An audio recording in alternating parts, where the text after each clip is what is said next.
जम्बूद्वीपे भरतखंडे आर्यावर्ते भारतवर्षे।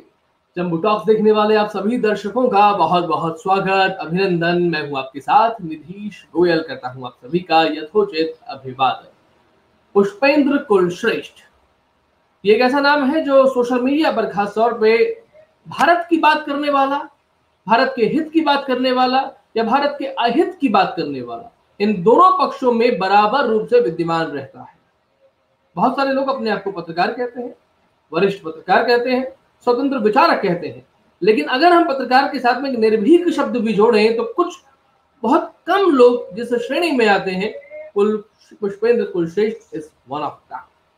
अभी कुछ ही समय पहले महाराणा प्रताप जयंती के उपलक्ष्य में राजस्थान के उदयपुर में प्रताप गौरव केंद्र, जो एक राष्ट्रीय तीर्थ है, वहां हमारी संविचारी संस्था महाराणा वीर शिरोमणि महाराणा प्रताप समिति के द्वारा पुष्पेंद्र जी को आमंत्रित किया गया, निमंत्रित किया गया। उनका विषय था इंडिया दैट इज भारत। अब इस विषय पर पुष्पेंद्र कुलश्रेष्ठ जी ने किस तरीके से अपने विचार व्यक्त किए और भारत के बारे में वो बातें, राष्ट्र के बारे में, समाज के बारे में, सरकार के बारे में, हमारे और आपके बारे में जो कही है, सुनने योग्य है। तो किस तरीके से वो बातें प्रोपोगेट होती हैं, आइए हम सब उनको जरा ध्यान से सुन लेते हैं। और एक छोटा सा निवेदन आप जरूर स्वीकार कीजिएगा कि अगर आप हमारे चैनल पर नए हैं, पहली बार आए हैं, डू सब्सक्राइब द चैनल, बगल वाली घंटी दबाकर बेल आइकॉन एक्टिवेट करें, वीडियो को लाइक और शेयर करें। और जम्बू फोरम में जो हमने एक अभियान अपना एक चलाया हुआ है, उसमें आप हमारे सहयोगी, हमारे समर्थक जरूर सिद्ध हों। आइए स्वागत करते हैं श्रीमान पुष्पेंद्र कुलश्रेष्ठ जी का और जानते हैं इंडिया दैट इज भारत पर उनके विचार। ये देश में सिर्फ सरकारें नहीं बदली हैं, इस राष्ट्र में बदलाव आना शुरू हो गया है और इसीलिए लोग अब उन आवाजों को, उन लोगों को सुनना चाहते हैं जो न किसी संगठन के दबाव में है, न किसी पार्टी के दबाव में है, न किसी विचारधारा के बंधक हैं, बल्कि सच सुनना चाहते हैं। वो किसके हक में है, किसके खिलाफ है, ये महत्वपूर्ण नहीं है। तो मैं अपनी बात कहने से पहले, जो आपने शब्द लिखा है, टॉपिक दिया है, इंडिया दैट इज भारत, ये शब्द आया कहां से, ये लाइन कहां से ली गई है? मनोज जी, भारत के ओरिजिनल संविधान की ये जो कॉपी है, ये सरकार ने रेप्लिका छापी थी, उसकी मेरे पास प्रति है। इसलिए मैं जी इसका पेज नंबर 3 जो है, जो ओरिजिनल संविधान है, उसका पेज नंबर 3 पर नंदी की तस्वीर बनी हुई है और उस नंदी की तस्वीर के बाद जो शुरू होता है उसमें लिखा हुआ है name and territories of union. पहला सेंटेंस जो लिखा हुआ है, उसके बाद जो लिखा है name and territory of union, उसके बाद लिखा है इंडिया दैट इज भारत। ये वहां से लिया गया शब्द है। तो साफ बता दिया गया है कि जिसे आज आप इंडिया कह रहे हैं, ये भारत है। इंडिया 1947 में पैदा हुआ और भारत जब से ये ब्रह्मांड बना, जब से कायनात यूनिवर्स बनी, तब से भारत है। दोनों में फर्क है। शायद यही कारण है कि आज हम भारत की जब बात करते हैं तो भारत की बात करने वालों को सांप्रदायिक, कम्युनल, इंटॉलरेंट, अलग अलग शब्दों से नवाजा जाता है। और जब हम इंडिया की बात करते हैं तो झूठ, फरेब, धोखा, मक्कारी, तमाम सारी चीजें जो कुछ हुई, उससे पहचाना जाता है। तो मेरा सवाल यह है कि आज ये जो दिन आपने चुना है, ये बड़ा पवित्र दिन है। लेकिन अपनी बात शुरू करने से पहले मैं, क्योंकि आपके तमाम सारे जो आपके साथ लोग आज जुड़े हुए हैं, लाखों में, बहुत सारे युवा भी होंगे। मैंने जब अपनी नौकरी का इस्तीफा दिया और उसके बाद जब मैं यहां आया, तो मैंने एक ही अपना सूत्र बनाया, अपनी बात को पूरी ताकत के साथ, भाषा की मर्यादा और उन तमाम मर्यादाओं का ध्यान रखना जो किसी सभ्य समाज में मान्य होते हैं। और जो भी बात कहनी है, उसका कहने का अंदाज अलग हो सकता है, लेकिन तथ्यों से, फैक्ट से, फिगर से, रेफरेंस से वो कहीं अलग ना हो। क्योंकि आज की युवा पीढ़ी, आज का जो दौर है, वो अखबार पढ़ के, वो किसी महाज्ञानी की किताब पढ़ करके आगे नहीं बढ़ रहा है। इस संचार क्रांति ने छोटे छोटे बच्चों के हाथों में एक ऐसा हथियार दे दिया है, चाहे वो पुष्पेंद्र बोले, या देश का बहुत बड़ा दार्शनिक बोले, बहुत बड़ा साइंटिस्ट बोले, या महान विचारक बोले, जब तक वो वाक्य निकल के आपके कानों तक जाएगा, इतनी ही देर में इस संचार क्रांति के जो सबसे बड़े वाहक हैं, स्कूल के बच्चे, कॉलेज के बच्चे, उतनी देर में वो टेस्ट कर लेगा, चेक कर, खटाक से क्रॉस फायर करके चेक करेगा कि ये बात सही बोली है कि नहीं बोली है, क्योंकि उसके पास सेकंडों में दुनिया की खबरें आती हैं, सेकंडों में दुनिया को वेरीफाई कर लेता है। तो पुष्पेंद्र जी ने क्या बोला, क्या नहीं बोला, पुष्पेंद्र जी कितने बड़े हैं, कितने छोटे हैं, ये महत्व नहीं है। बात सही है, तथ्यों पे है, तो फिर उस युवा को न कोई गुमराह कर सकता है, न कोई बहका सकता है, न उसे अपनी आस्थाओं, परंपराओं, सरोकारों के खिलाफ कोई उसको खड़ा नहीं कर सकता। तो जो बोलने की शैली है, जो संचार क्रांति के माध्यम से हम लोगों को मौका मिला है, हम तमाम बड़े लोगों को चाहिए कि अपनी बात को उन तथ्यों के आधार पर रख के आगे बढ़ा दें। ये युवा पीढ़ी जितनी तेजी से समझ रही है, उतनी ही तेजी से समाज में बदलाव हो रहा है, और उसी तेजी के कारण राष्ट्रवादी ताकतें आज मजबूत हो रही हैं। क्योंकि जो चीजें छुपाई गई, दबाई गई, वो आज हजार हजार सालों के बाद जमीन के अंदर से बाहर निकल के चिल्ला चिल्ला के बता रही हैं कि हमारे साथ क्या क्या हुआ, इन सच को किस किस ने छुपाया, वो कौन लोग थे। लिहाजा जब आप आज का दिन याद करते हैं, तो एक छोटी सी घटना बता करके मैं अपनी बात शुरू करना चाहता हूं। यूं तो हम लोग संविधान को पढ़ते हैं, संविधान में ये धारा है, वो धारा है, ये धारा कब आई, वो धारा कब आई, ये टेक्निकल बहस है। लेकिन भारत की पार्लियामेंट में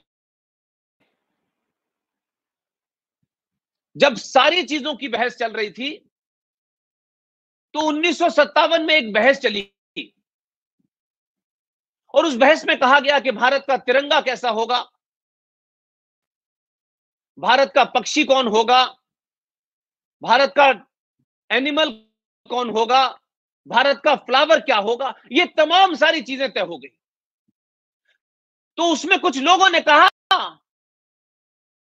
ऐसे राष्ट्रवादी ताकतें थी जो 1947 से भारत को नहीं देखती थी, जिनकी नजरों में हजारों हजारों लाखों साल पुरानी सभ्यता जो सनातन की थी, वो उससे देखते थे। और ये प्रश्न उठाया कि भाई जो भारत का राष्ट्रीय कैलेंडर होगा, ये कैलेंडर क्या होगा भाई, ये भी तो भारतीय होना चाहिए।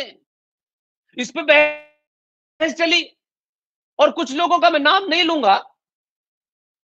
क्योंकि वो डिफेंड नहीं कर सकते हैं, उनके वारिस डिफेंड करने लायक भी नहीं है। तो यह हुआ कि जब भारत एक सेकुलर देश है, और ये वो वाला सेकुलर नहीं जो 1976 में इंदिरा गांधी ने रात के अंधेरे में पार्लियामेंट के बगैर बुलाए आपके संविधान में जोड़ दिया था। यहां हजारों सभ्यताएं आई, हजारों मत आए, हजारों पंथ आए, सबने यहां अपने अपने पंथ के माध्यम से अपना अपना रास्ता ढूंढा।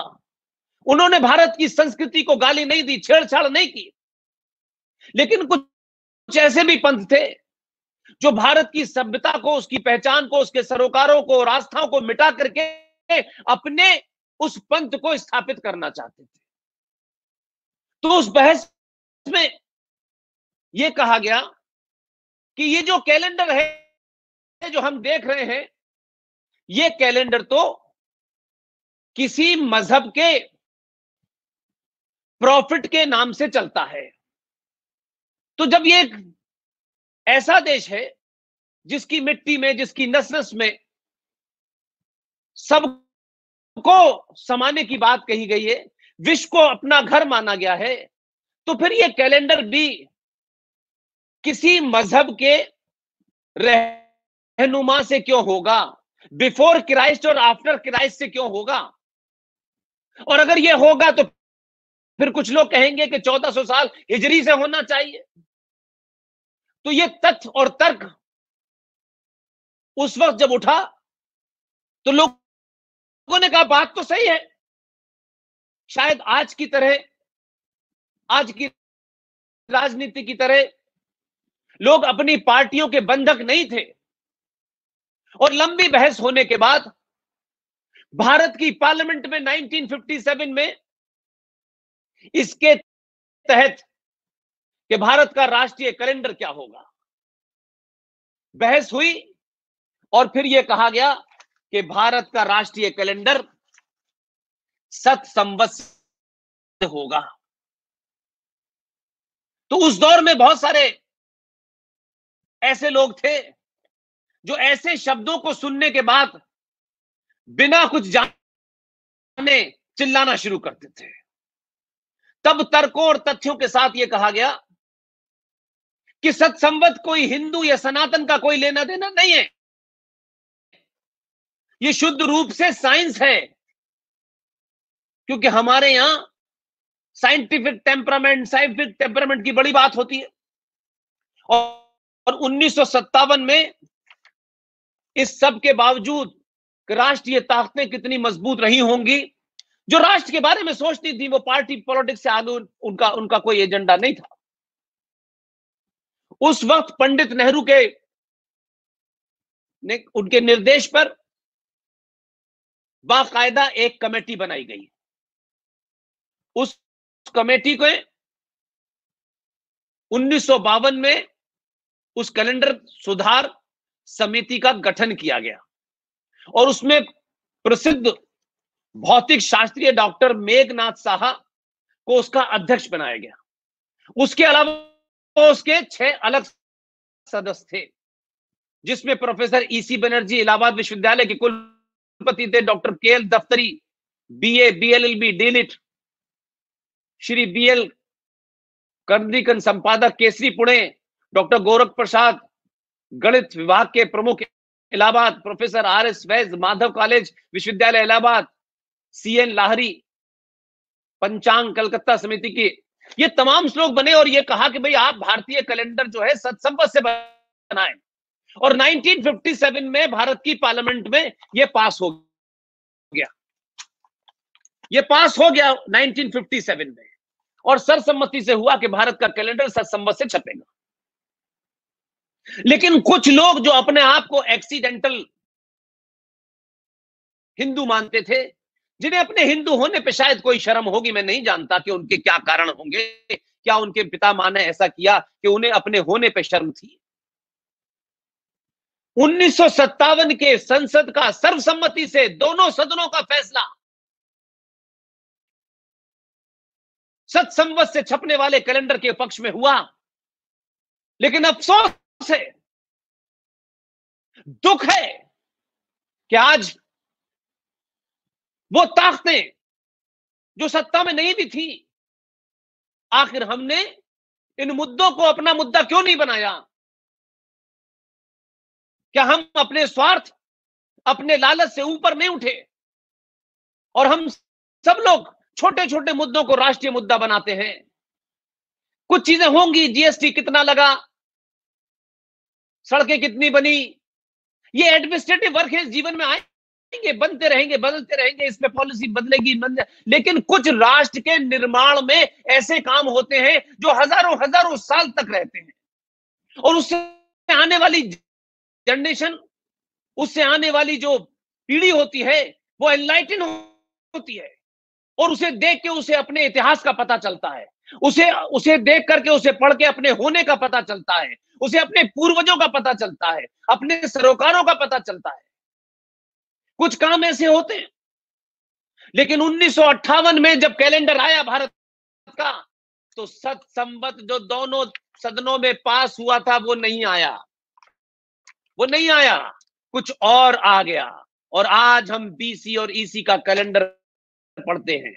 इसलिए आज हमारे घर में जो कैलेंडर छपा है वो जिनके बारे में बता रहा है, आज हम उसी में भ्रमित हैं। ये लड़ाई लड़ी मनोज जी, और इस लड़ाई को लड़ने में 90 साल के बुजुर्ग औरंगाबाद के अंदर, जिनके पास कुछ नहीं था, उन लोगों ने A4 साइज के ऊपर हाथ से लिख के सत संवत का कैलेंडर बनाना शुरू किया। जैसे मैं आपके यहां आया, ऐसे ही किसी जगह वो लोग मुझे मिले और उन्होंने मुझे ये बता समझाई। तमाम पार्लियामेंट से सारे कागज निकलवा लिए, सब पता चला, और उसके बाद वो तमाम बहसें निकली और तमाम सब कुछ हुआ, और वो लंबी लड़ाई लड़ी। भारत के रिजर्व बैंक ऑफ इंडिया ने लिखित में दिया कि देश के तमाम सारे बैंक अपने कंप्यूटर में अपने एम्प्लॉइज को ये बता दें कि अगर भारत में कहीं दुनिया से कोई भी चेक आएगा, उस पे सत संवत की डेट पड़ी होगी, तो आपको उसको मान्य होगा, आप उसे रिजेक्ट नहीं कर सकते। अपने कंप्यूटर में चेक कर लीजिए और अपने दिमाग में चेक कर लीजिए कि अंग्रेज जा चुके हैं, अंग्रेजों का कैलेंडर जा चुका है, सत संवत का कैलेंडर चलेगा। वो बाकायदा नोटिफिकेशन हुआ, इंडियन बैंक एसोसिएशन की तरफ नोटिफिकेशन हुआ। एक कंपनी जो मोलाबाइल वाली है, उसने चैलेंज किया, छोटे कोर्ट में 7,000 रुपए का उन पे जुर्माना लगाया, बड़े कोर्ट में 1 लाख रुपए का जुर्माना लगाया। उसके बाद उन्होंने हाथ जोड़ लिए, कहा कि हम भी डालेंगे। लेकिन अब ये राष्ट्रवादियों की इनिशिएटिव होना चाहिए कि आप जितने भी चेक साइन करें, जितने भी चेक दें, उस पर सत संवत की डेट डालें, ताकि व्यवस्था में बदलाव होने लगे, व्यवस्था उसको बदले। क्योंकि आपके पास पार्लियामेंट का मैंडेट है, रिजर्व बैंक ऑफ इंडिया का लेटर है, इंडियन बैंक एसोसिएशन का मैंडेट है, और भारत की कोर्ट का भी आदेश है। लेकिन हम अगर इसको मुहिम नहीं बनाएंगे, तो ये एक पास हुआ, जैसे बहुत सारे कानून पास होके एक ठंडे बस्ते में रख जाते हैं, वो उसी रखे रहेंगे। और ये कैलेंडर कुछ लोगों की मदद से छपता है, और इसे मैं जहां जहां पॉसिबल होता है देता हूं, कोशिश करता हूं कैसे उनकी आर्थिक मदद हो जाए। तो आज जो विषय है, मैं अब उस पर वापस लौटता हूं, क्योंकि आपने इंडिया दैट इज भारत, जो भारत के संविधान के पेज नंबर 3 पे छपा हुआ है, उसको अपना आपने विषय बनाया है।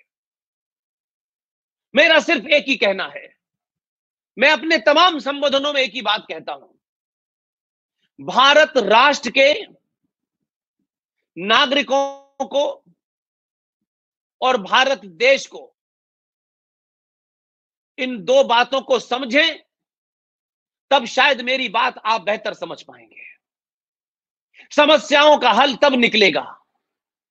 जिन्हें हम समस्या मान रहे हैं वो समस्या नहीं है, और जिन्हें हम ये समझते हैं कि ये तो कोई बहुत इंपॉर्टेंट नहीं है, वो ही हमारी पहचान है, वही मेरा अस्तित्व है।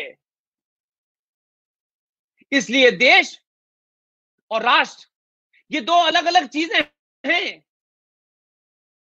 देश एक राष्ट्र जो होता है उसको चलाने के लिए एक छोटा सा इंस्ट्रूमेंट होता है, छोटा सा इंस्टीट्यूशन होता है जिसे देश कहते हैं। देश की टेरिटरी होती है, उसका कोई बाउंड्री होती है, उस बाउंड्री के अंदर में सुरक्षा के लिए सेना रखी जाती है, अंदर उसको चलाने के लिए पुलिस रखी जाती है, उस व्यवस्था को बनाए रखने के लिए एक न्यायपालिका होती है, उस व्यवस्था में कौन सा कानून बदला जाएगा, कौन सा आएगा, उसके लिए पार्लियामेंट होती है, उस पार्लियामेंट में जिसके पास बहुमत होता है वो सरकार होती है। वो बहुत छोटी सी चीज है। देश और सरकार सब कुछ नहीं है, उससे बड़ा है राष्ट्र। आप कहेंगे राष्ट्र क्या है? राष्ट्र मेरी आस्थाओं, मेरी भावनात्मक, मेरी परंपराओं, मेरे सरोकारों की सोच है कि शारदा माता का मंदिर पाकिस्तान ऑक्युपाइड कश्मीर में है, लेकिन वो मेरी आस्था का केंद्र है। मैं नहीं जा सकता, एक अलग बात है। बलूचिस्तान के अंदर हिंगला माता वो मेरी आस्था का केंद्र है, मैं नहीं जा सकता, वो एक अलग बात है। ये जो इमोशनल, भावनात्मक जो भारत है उसमें पूरा विश्व मेरा परिवार है। अमेरिका, लंदन, दुनिया के हर देश में, ऑस्ट्रेलिया, जापान, फ्रांस, जहां भी भारतीय रह रहा है वो उन सरोकारों के थ्रू जी रहा है। उस पे भारत का संविधान नहीं लगता। वो अमेरिका के अंदर भी तुलसी का पौधा लगा करके गणेश जी के ऊपर, लक्ष्मी जी के ऊपर फूल चढ़ा के अपनी पूजा करता है। वो है भारत राष्ट्र। और भारत राष्ट्र में ये जो करोड़ों लोग रहते हैं ये चलते फिरते राष्ट्र है, इन्हीं से राष्ट्र बना है। और राष्ट्र देश से अलग होता है, सरकारों से अलग होता है।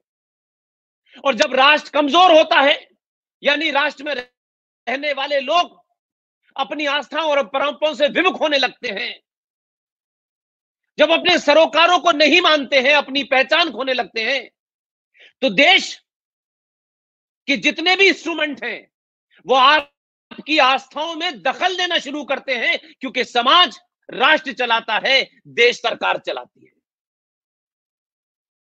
और जब राष्ट्रवादी ताकतें विमुख हो जाती हैं, स्वार्थी हो जाती हैं, लालची हो जाती हैं, सत्ता के पीछे भागने लगती हैं और सब कुछ सरकार और सत्ता को समझ लेती हैं, तब सत्ताएं बिना सोचे समझे कि जिन लोगों ने उन्हें सत्ता पे बिठाया है, सरकार में कितने लोग होंगे, 1000, 2000, 5000, 10,000 और पूरी व्यवस्था को मिलाकर के 2, 4, 5 करोड़ लोग होंगे। ये पुलिस है, ये सेना है, ये न्यायपालिका है, लेकिन वो तो सिर्फ सरकार के हिस्से हैं।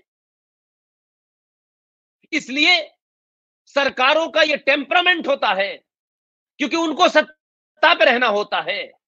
सत्ता पर रहने के लिए एंड कैन प्रकरण उनको चाहिए होते हैं, उसके लिए जीत हासिल करनी होती है। लेकिन जब समाज कमजोर होने लगता है तो सरकारें तय करने लगती हैं कि सबरीमला, जिसका हजारों हजारों साल की परंपरा है, उस परंपराओं से निकलने के बाद एक रस्म बनती है, उसमें साइंस भी है, उसमें विज्ञान भी है। जब लोग साइंस नहीं जानते थे तब से हम साइंस जानते हैं। लोग आज ऑक्सीजन की बात बताते हैं, हमारे ऋषि मुनियों को करोड़ों साल पहले पता चल गया था कि पीपल का पेड़, इसे संभाल के रखना चाहिए, और उसको आस्था से जोड़ दिया, पूजा से जोड़ दिया। पूजा करने से पीपल के पेड़ की मंशा नहीं थी उनकी, उससे था कि मंशा आपकी यह है कि यह आपके लिए महत्वपूर्ण है, उसकी पूजा करना चाहिए, उसका थैंक्स करना चाहिए। ये पूजा शब्द को मैं थैंक्स मानता हूं कि पीपल का पेड़ दुनिया में एकमात्र ऐसा पेड़ है जो 24 घंटे ऑक्सीजन देता है। इसलिए उसको पर्यावरण के हिसाब से बचा के रखना चाहिए। ये चलती फिरती जो गंगा नदी है, इसलिए हमारी नदियों के नाम को भी हमारी मां से जोड़ा। ये सरस्वती नदी है, ये गंगा मां है, सबके साथ मां जोड़ा। इसलिए जोड़ा कि हमारी आस्थाओं में, सरकार में नहीं, सरकार ने मां की परिभाषा तय नहीं की है, सरकार ने पिता की परिभाषा तय नहीं की है। हमारी आस्थाओं और परंपराओं में मां का दर्जा सबसे ऊपर होता है। इसलिए हम उस मां को एक पवित्र मानते हैं। और दुनिया में अगर सबसे बड़ा सच है तो वो मां है। तो जितनी हमारी मां पवित्र है, उतना ही हमें नदियों के पानी को पवित्र रखना है। इसलिए उसे मां से जोड़ा। इसलिए आप देखेंगे, कितना भी बड़ा आदमी हो, हमें बताया नहीं क्या। और आपने जब मेरा इंट्रोडक्शन दिया तो आपको पता है मैं तो कहां पैदा हुआ। मैं भी जब बनारस के घाट गया तो मैंने बहुत देर तक लोगों को देखा कि लोग गंगा में कैसे कैसे जाते हैं, क्योंकि मुझे तो उतनी भी तमीज नहीं थी। मैंने देखा हर आदमी झुक के पहले गंगा से पानी निकालता है, फिर अपने ऊपर डालता है, फिर उसमें पैर डालता है, पैरों को भी धोता है, फिर डालता है। ये मैसेज है, क्योंकि पैर चलने से धूल से गंदा हो जाता है। तो कोई भी आदमी आज तक मैंने नहीं देखा जो गंगा के पास खड़ा हो जाके उसने पैर डाल दिया हो। कुछ असभ्य लोग हो सकते हैं, कुछ अधर्मी हो सकते हैं जो ये करें। इसलिए राष्ट्र कमजोर नहीं होना चाहिए। सरकारें आती हैं, जाती हैं, पार्टियां बनती हैं, बिगड़ती हैं। ये पार्टी आज रहेगी, वो पार्टी नहीं रहेगी। राष्ट्र परमानेंट है। देश टूटते रहते हैं, भारत के भी टुकड़े हुए हैं, लेकिन राष्ट्र का टुकड़ा नहीं हुए। राष्ट्र हमारे अंदर बसता है। राष्ट्र की सुरक्षा हम सब करते हैं। उन सरोकारों के लिए लड़ते हैं, उन मंदिरों के लिए लड़ते हैं, उस पूजा पद्धति के लिए लड़ते हैं, उस पर्यावरण के लिए लड़ते हैं, उस गंगा के लिए लड़ते हैं, उस तुलसी के लिए लड़ते हैं। उसके लिए सरकारें नहीं लड़ती। ये विडंबना है हमारी कि हमारे समाज ने ऐसे ऐसे लोग पैदा हुए, महान लोग हुए, और कुछ लोगों ने अपनी जिम्मेदारी नहीं निभाई। हमें बुजुर्ग होकर ये मान लेना चाहिए, ये हमारे अंदर ईगो नहीं होनी चाहिए कि हमने अपना कर्तव्य नहीं निभाया। इसलिए आज की पीढ़ी विमुख है, घर घर संकट है कि बच्चे आपकी बात नहीं सुनते, बच्चे उन सरोकारों को नहीं मानते, क्योंकि आपने बड़ा बनने के लिए अंग्रेजी बोलता हुआ बच्चा आपके घर में आपकी शान मानने लगा कि वो शान है हमारी। भाई, आप लोगों में बताते हैं मेरा बच्चा किस गवर्नमेंट स्कूल में पढ़ता है, आपको ये कहने में शर्म आती है कि मेरा बच्चा सरस्वती बाल मंदिर में पढ़ता है। ये नहीं कह पाते आप, क्योंकि इस कॉलोनियल, इस गुलामी की मानसिकता ने हमारे अंदर इतनी हीन भावना भर दी है कि आज 1947 के अंदर मनोज जी जितने 10, 20, 50 मुश्किल से वृद्ध आश्रम थे, इस आधुनिक दौर की तरक्की और उन्नति तो देखिए कि हमने पैसा कमाया, हम बहुत बड़े हो गए। अमेरिका, लंदन में भी घर ले लिया, ऑस्ट्रेलिया में भी घर ले लिया, जर्मनी में भी घर ले लिया, लेकिन जो बुजुर्ग माँ बाप थे उनको यहां कौन देखेगा। तो हम वृद्धाश्रम में चले गए और वहां पैसे भेज देते हैं कि हमारे माँ बाप जो है वृद्धाश्रम में रहेंगे। तो ऐसी तरक्की किस काम की? चंद पैसा कमा लेना, बड़े हो जाना, और जिन्होंने तुम्हें पैदा किया है, बड़ा किया है, संस्कार दिए, तुम उनको छोड़कर इसलिए चले गए कि तुम्हें अब ये ओल्ड फैशन लगते हैं। अब तुम्हें उनके अंदर माँ बाप कम और अपनी आधुनिक जिंदगी में वो फिट नहीं होते। इसलिए मैं ये मानता हूं, आज जो सबसे बड़ी जरूरत है, आज इस जयंती के मौके पर मैं आप सबसे आह्वान करना चाहता हूं। समय की सीमा है, मैं एक बात जरूर कहना चाहता हूं कि जिस संविधान को हम सुबह से लेकर शाम तक संविधान संविधान संविधान संविधान, अरे हम मानते हैं कि इस संविधान में भी बहुत कुछ बदला जा सकता है, उसकी मैं चिंता नहीं कर रहा। मैंने कभी नहीं कहा कि संविधान जो है वो बिल्कुल खराब हो गया है, लेकिन मैं ये नहीं समझ पा रहा, सारे जिंदगी के तरीके बदल गए, सोने का तरीका बदल गया, बिस्तर बदल गया, चारपाई से आप बेड पे आए, बेड से आप डबल बेड पे आए, आप पंखे से एसी में चले गए, आपने सब कुछ बदल दिया। समय के हिसाब से आपने चीजें बदल दी, आपने अपनी परंपरा बदल दी, खाने की चीजें बदल गई। लेकिन मैं ये पूछना चाहता हूं भाई, आज जो देश के अंदर कोविड चल रहा है, ये जो पेंडेमिक चल रही है, जो बीमारी चल रही है, ये बीमारी तो पहले नहीं थी। इससे पहले तो ये बीमारी का नाम हमने सुना नहीं था। तो बीमारी जब आज की आई है तो उसकी दवा भी आज बन रही है। ऐसा तो नहीं था कि 100 साल पहले ये दवा बन के रख जाए, और ऐसा भी नहीं हो सकता कि ये बीमारी चल रही हो और हम कहें कि निकालो डिब्बे में से 100 साल पहले कोई एक दवा है, उसी से ये बीमारी ठीक होगी। तो जब ये पेंडेमिक को हैंडल करने का समय आया तो पता चला कि पेंडेमिक एक्ट लगा हुआ है, और पेंडेमिक एक्ट, कमाल तो देखिए, 1890 या 1897 का चल रहा है। तो एक्ट वो है, उस एक्ट के हिसाब से क्या क्या करना चाहिए जो आज से 100-125 साल पहले था, हम उस पे अटके हुए हैं। बीमारी आज की है, उसे हैंडल करना चाहते हैं 100 साल पुराने एक्ट से। भारत की पुलिस व्यवस्था आज की है, समाज बदल गया, सरोकार बदल गए, तरीका बदल गया, चोरी करने का तरीका बदल गया, डकैती करने का तरीका बदल गया, दंगे करने का तरीका बदल गया, लेकिन पुलिस एक्ट 1860 का चल रहा है, एविडेंस का तरीका 1861 का चल रहा है।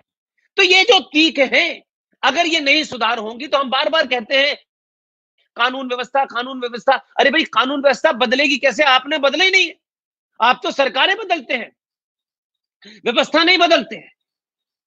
हम ये पूछते भी नहीं है भाई कि हमारे संविधान में जब ये लिखा हुआ है तो ये क्यों लिखा हुआ है, और ये लिखा है तो क्यों लिखवाया गया।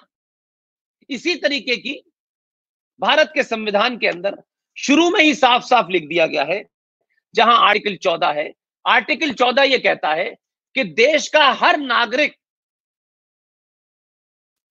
इक्वल सिटीजन है, उसके सामने कोई भी हिंदू नहीं, मुसलमान नहीं, छोटा नहीं, बड़ा नहीं, ये ऑल आर इक्वल, उनको सबको बराबर की अपॉर्चुनिटीज है, ये मिल गया।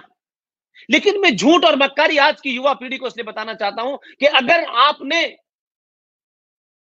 अपनी भूतकाल में, पास्ट में हुई गलती को ठीक नहीं किया तो वर्तमान में आप ठीक से जी नहीं पाएंगे, और वर्तमान में अगर आपने उन भूलों को ठीक कर दिया तो भविष्य आपका सुनहरा होगा, आपके बच्चों का सुनहरा होगा, आपके बच्चे कंफ्यूज पैदा नहीं होंगे, आपकी आने वाली पीढ़ी आपसे वो सवाल नहीं पूछेगी।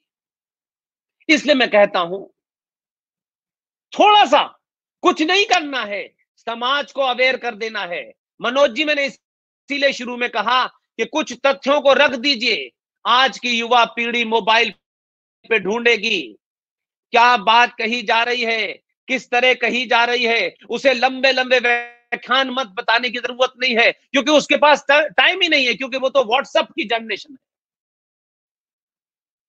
एक लाइन में लिखना चाहती है, 1 से 2 मिनट, वो 2 मिनट में मैगी खाती है, मोमोज खाती है, 1 मिनट में व्हाट्सएप कर देती है, 1 मिनट में दुनिया से कनेक्ट हो जाती है। उस पे लंबे लंबे व्याख्यानों का कोई असर नहीं होने वाला। उनकी भाषा में ही जवाब देना है कि जब भारत के संविधान में आर्टिकल 14 के तहत कह दिया गया कि कानून के सामने पूरे देश का हर नागरिक बराबर है, तो फिर किन मक्कारों के दबाव में, वो कौन लोग थे जिनके दबाव में जब संविधान सभा की बैठक हो रही थी जिसमें 300 के आसपास सदस्य थे, और उन 300 सदस्यों में 75 सदस्य मुसलमान थे, रफी अहमद किदवाई, मौलाना आजाद, लारी, बहुत सारे लोग थे, 75 मुसलमान थे। लेकिन मैं इस बहस को खासतौर से आपके बीच में लाना चाहता हूं। 1 मिनट की बात है, जब ये बहस हो रही थी तो आप सोचिए कि जब पार्लियामेंट में बहस चल रही थी, आप सबको पता है कि पाकिस्तान में हिंदुओं को, सिखों को, बौद्धों को मार मार के लाशें यहां आ रही थी। अडवाणी जी भी वहीं से आए, मनमोहन जी भी वहीं से आए, मदन लाल खुराना भी वहीं से आए, कुलदीप नैयर भी वहीं से आए, सच्चर साहब जो यहाँ एक खच्चर रिपोर्ट बना के चले गए वो भी वहीं से आए थे। ऐसे अनगिनत लोग हैं। इस हिंदुस्तान की फिल्मों का सबसे बड़ा सितारा, जिसे हम मनोज कुमार के नाम से जानते हैं, भारत में वो भरत कुमार के नाम से, वो भी वहां एक ऐसी बोगी में आए थे जिसमें लाशें थी और मात्र उनकी 10 साल की उम्र थी। अबट से चले आए वो। जब ये लाशें यहां आ रही थी तो यहाँ के मक्कार और मुनाफिक मुसलमानों ने पंडित नेहरू को घेरा, क्योंकि वो लड़ाई आज की नहीं लड़ रहे थे, वो आगे 100 साल की लड़ रहे थे। और उनकी रखी हुई नींव की वजह से आज भारत के अंदर क्या समस्या है, मैं इस तरफ इशारा करना चाहता हूं। उन्होंने कहा, देखिए मुसलमान जिस तरीके से पाकिस्तान में हिंदुओं को मार के ट्रेनें भेज रहा है, हमें डर लग रहा है। यानी उन मक्कारों ने जो बात नहीं थी, जिसका दूर दूर अंदेशा नहीं था, लेकिन इस बात का बहाना, यानी मर भी हम रहे थे, तब भी उन्होंने क्या लिया, देखिए साहब वहां से इतनी लाशें आ रही हैं और देखिए ऐसे में हालात खराब हो सकते हैं। और यहां हिंदुस्तान में एक बात बता दूं, 1947 में भारत के अंदर अंग्रेजों की जो शिक्षा थी, जो कॉन्वेंट थी, तमाम कोशिश करने के बावजूद भी पूरे देश में 20% कॉन्वेंट था, 80% गुरुकुल था। और ये कहा कि देखिए कहीं ऐसा ना हो कि भारत में भी इसका रिएक्शन हो। संविधान सभा के अंदर मीटिंग हो रही है, 47 की घटना जा चुकी है, लेकिन उन मक्कारों ने कहा कि हिंदुओं को वहां मारा जा रहा है, कहीं ऐसा ना हो कि भारत के हिंदू भी मुसलमानों के साथ ऐसा करें, लिहाजा हमारे यहाँ गुरुकुल इतने सारे हैं, इसमें हिंदू मेजोरिटी है, यहाँ 90% हिंदू है, यहाँ सरकार हिंदुओं की ही बनेगी, तो कहीं ऐसा ना हो कि हमारे साथ डिस्क्रिमिनेशन हो जाए और हमें जो आसमानी किताब की जो हमें शिक्षा मिली हुई है वो हम पढ़ने से वंचित हो जाएं। तो इसमें कोई क्लॉज डालिए सरकार, इसके अंदर कोई ऐसा प्रावधान करिए कि आने वाली पीढ़ियां ऐसा गलत काम न करें। उन मक्कारों में कई ऐसे मुस्लिम लीग के लीडर थे जो 1946 के चुनाव में इसलिए जीते थे कि मुस्लिम लीग ने नारा दिया था, लड़ लड़ के लेंगे पाकिस्तान, हर कीमत पे लेंगे पाकिस्तान। और 492 सीटों में से 429 सीटें मुस्लिम लीग ने जीती और वो मुस्लिम लीग के चुनाव वोट पे जीते, लेकिन पाकिस्तान नहीं गए, बहुत सारे यही रह गए। और उत्तर प्रदेश, बिहार के और जितने भी लोग थे वो बाद में चुपचाप से कांग्रेस में चले गए और आर्टिकल 30 को इंट्रोड्यूस करा दिया गया। और आर्टिकल 30 ने यह कहा कि इनको मदरसे अपनी मजहबी शिक्षा देने का अधिकार है, क्योंकि कहीं मेजॉरिटी इनको नमाज ना पढ़ने दे, रोजा ना इनको रखने दे। ये हाइपोथेटिकल, ये काम पाकिस्तान के हिंदुओं को पाकिस्तान में करना चाहिए था। उनकी तो लाशें आ रही थी, उनकी लाशों को भी इन्होंने अपने फायदे के लिए बेचा। और नेहरू जी ने सपोर्ट किया, के मुंशी, डॉक्टर राजेंद्र प्रसाद, अंबेडकर, पटेल, इन सब ने विरोध किया कि जब उन आर्टिकल 14 में यह कह दिया गया है तो फिर इसको दोबारा से करने की क्या जरूरत है। लेकिन उसके बाद तो कमाल ही हो गया इस देश के अंदर, सेकुलरिज्म की ऐसी धारा बहने लगी कि जिस देश के अंदर सेकुलरिज्म की दुहाई दी जाती है और सेकुलरिज्म का सर्टिफिकेट इस देश के सनातनी हिंदू से मांगा जाता है, भारत का संविधान सेकुलर नहीं है। सच मानिए कि झूठ, इतना बड़ा झूठ बोला गया है। भारत का संविधान सेकुलर कैसे? वो लोग ये बार बार कहते हैं कि बाबा साहब अंबेडकर का संविधान सेकुलर था, वो तो सेकुलर था, उस आर्टिकल 30 के बाद भी सेकुलर था। लेकिन कौन लोग हैं जो मात्र 24 साल के अंदर जिन्होंने भारत के संविधान को, बाबा साहब अंबेडकर के संविधान को फाड़ के फेंक दिया और रात के अंधेरे में 1976 के अंदर उसमें शब्द सेकुलर डाल दिया, प्रेम्बल में डाल दिया। और जब उसमें सेकुलर डाल दिया गया तो फिर उसके बाद क्या क्या हुआ?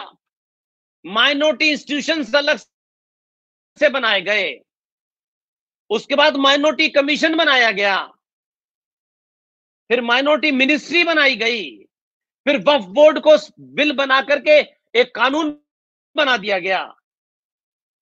एक के बाद एक खेल सरकारों ने अपनी सत्ता में बनाए रखने के लिए भारत के संविधान को धज्जियां उड़ाई, उसे चौराहे पे बेच दिया, उसकी किसी भी ऐसी धारा को लागू नहीं किया जिससे राष्ट्र बच सकता था। और इसी संविधान में सब कुछ होने के बाद यह हुआ, डॉक्टर राजेंद्र प्रसाद और अंबेडकर की बातचीत है। उन्होंने कहा कि भारत का संविधान बन तो गया है, जिसकी मैंने आपको कॉपी दिखाई, उन्होंने कहा बन तो गया है ये, लेकिन भारत सिर्फ 1947 को पैदा नहीं हुआ है। और डॉक्टर राजेंद्र प्रसाद मिलने गए अंबेडकर से। सोचिए कि उस वक्त के राष्ट्रवादियों ने कितनी दबाव में, क्योंकि वो ताकतें जिनके पास सत्ता थी, जो ट्रांसफर ऑफ पावर के माध्यम से 1946 में अंग्रेजों के स्टूज बन करके सत्ता पे बैठ गए थे, जिन्होंने अंग्रेजों की चाटुकारिता के चलते उन्हें सत्ता में बिठाया गया। और एक राष्ट्रवादी को जिसे पोलिंग हुई, वोटिंग हुई, उसमें उसे 12 वोट मिले, और जिन्हें बनाया गया उन्हें एक भी वोट नहीं मिला। तो ईवीएम की हैकिंग तो बहुत पहले कर ली थी भाई, आज नहीं हो रही, आज तो बहुत दिख रही है, हमें उस वक्त भी हो चुकी थी। ऐसे लोगों ने, कमाल की बात देखिए, अंबेडकर, डॉक्टर राजेंद्र प्रसाद, पटेल ये मिले और उन्होंने कहा भारत का संविधान बन गया है।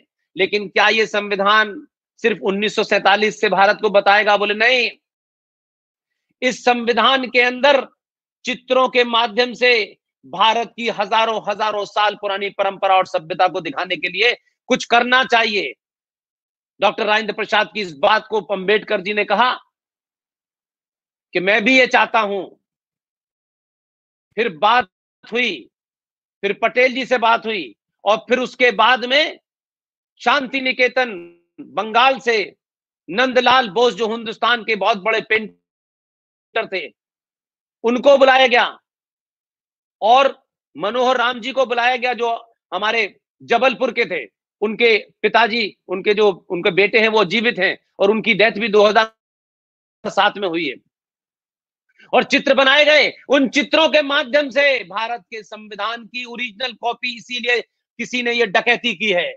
भारत के लोगों को एक मत से आवाज करनी चाहिए कि जो भारत का संविधान ओरिजिनल कॉपी थी, उस कॉपी का रेप्लिका छपवाए, सरकार उसकी कीमत कोई भी रहे, और घर घर उसे भेजा जाए। आज की जनरेशन देखे कि हमारे पूर्वज क्या करके गए थे। आज की जनरेशन इस बात को देखती तो आज पता चलेगा ये तो कम्युनल है, ये नॉन कम्युनल है।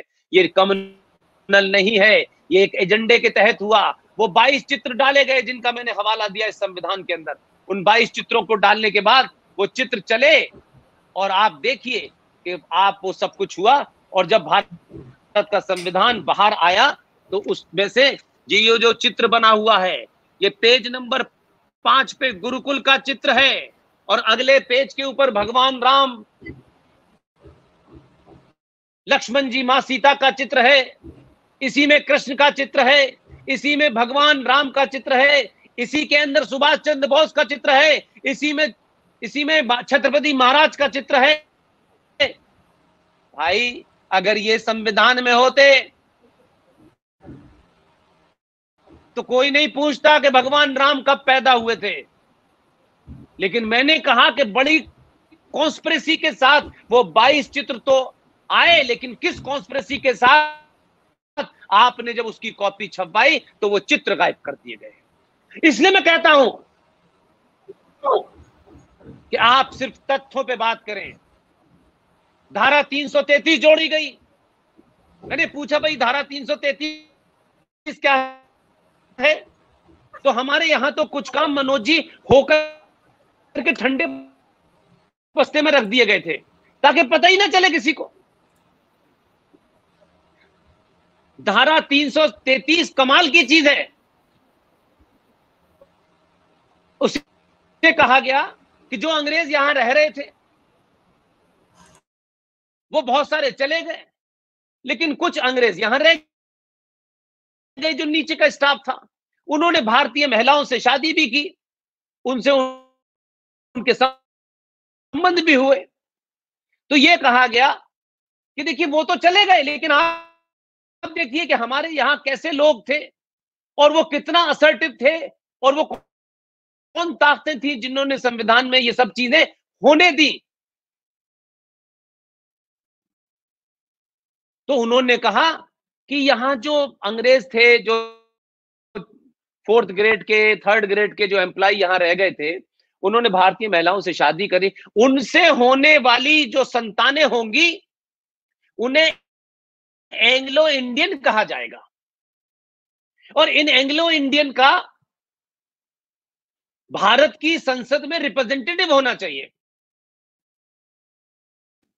तो आपने पहले दिन से धारा 333 के तहत यह कह दिया कि जो एंग्लो इंडियन है, चुनाव होगा 545 में से 543 पर, और 2 सीटें भारत का राष्ट्रपति एंग्लो इंडियन कम्युनिटी से नॉमिनेट कर देगा।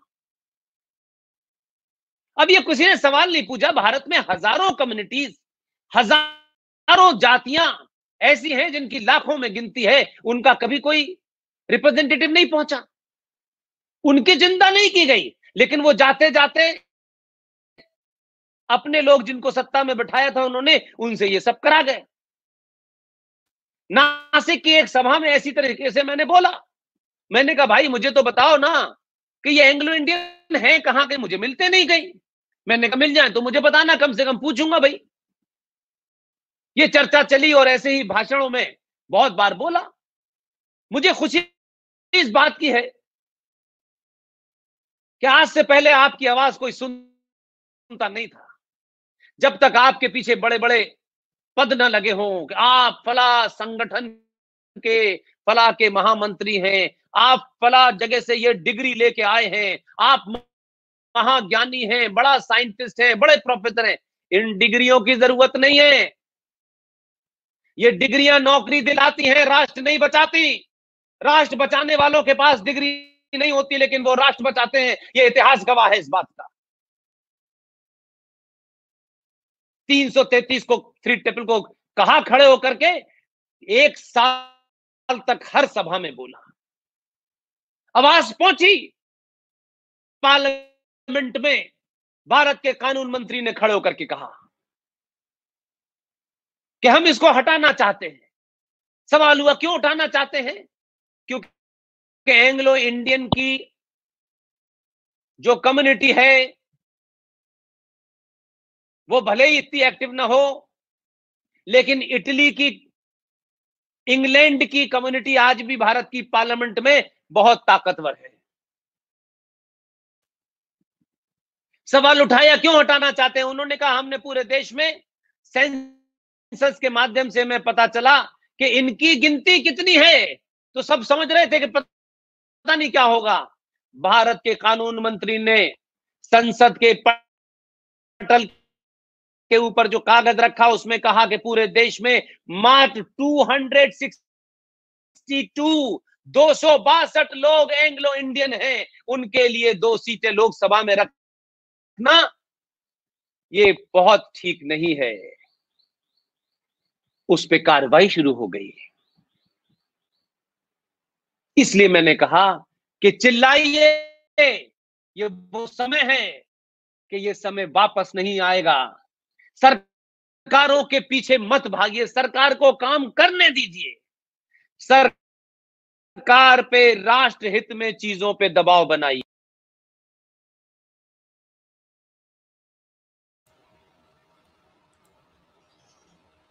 बहुत सुंदर तरीके से पुष्पेंद्र जी ने बात कही। आप समझ गए होंगे कि 262 लोगों के लिए 2 एंग्लो इंडियन सीट्स, इस तरीके की न जाने कितनी बातें आज भी, जो बहुत सारी बातें पुष्पेंद्र जी और ऐसे बहुत से निर्भीक पत्रकार जो सामने लेकर के आ रहे हैं, लेकिन ऐसी बहुत सारी बातें हैं जो अभी भी प्रश्नवाचक चिन्ह जिनके आगे लगा हुआ है और हम नहीं जानते। इसलिए ऐसे बहुत से उद्बोधनों को हमें जानने की, सुनने की, समझने की और उनको लगातार लोगों तक पहुंचाने की आवश्यकता है।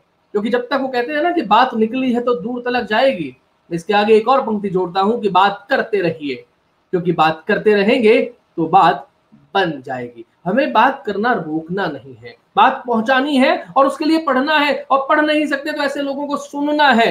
मेरा एक बार फिर से आप सभी से निवेदन है, ये जम्बो टॉक्स है, जम्बो थॉट्स है। इस विचार के लिए एक प्रामाणिक एक चैनल हम लोगों ने शुरू किया है कि जम्बू द्वीप की बात लोगों तक पहुंचाई जाए, क्योंकि शत्रु तो हमारे लिए बहुत सारे आएंगे, रंग रूप बदल के, चेहरा बदल बदल करके आएंगे। अगर हम धर्म पर टिके रहे तो फिर कोई दिक्कत नहीं है। वो कहते हैं ना कि जो दृढ़ राखे धर्म पर ही राखे करता। तो देखिएगा कि आप किस श्रेणी में आते हैं। चलिए, आज के कार्यक्रम के लिए इतना ही। आप सभी का जुड़ने के लिए बहुत बहुत धन्यवाद। एक बार फिर सभी से कहूंगा, ये जम्बू टॉक्स है, जम्बू थॉट्स है। इस विचार को पूरे अधिकार के साथ ग्रहण कीजिए।